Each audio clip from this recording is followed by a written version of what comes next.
সক্রিয় মৌসুমি বায়ু ও উত্তর পশ্চিম বঙ্গোপসাগরে সৃষ্ট লঘুচাপের প্রভাবে দেশের অধিকাংশ অঞ্চলে মাঝারি থেকে ভারী, কোথাও কোথাও অতি ভারী বৃষ্টিপাতের পূর্বাভাস দিয়েছে আবহাওয়া অধিদপ্তর। বিশেষ করে সিলেট, চট্টগ্রাম, ঢাকা ও ময়মনসিংহ বিভাগে বৃষ্টির প্রবণতা বেশি থাকতে পারে। উপকূলীয় ও মধ্যাঞ্চলের বিভিন্ন এলাকায় ঘন্টায় ৪৫ থেকে ৬০ কিলোমিটার বেগে ঝোড়ো হাওয়া বয়ে যাওয়ার আশঙ্কায় নদীবন্দরগুলোতে ১ নম্বর সতর্ক সংকেত দেখাতে বলা হয়েছে। এদিকে চট্টগ্রাম, কক্সবাজার, বান্দরবান ও হবিগঞ্জ সহ দক্ষিণ পূর্বাঞ্চলের প্রধান নদ-নদীর পানি কমায় বন্যা পরিস্থিতির সার্বিক উন্নতি অব্যাহত রয়েছে।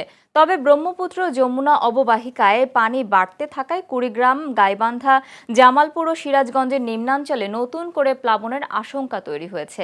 পাশাপাশি দিনের তাপমাত্রা সামান্য কমতে পারে বলে জানিয়েছে আবহাওয়া অধিদপ্তর।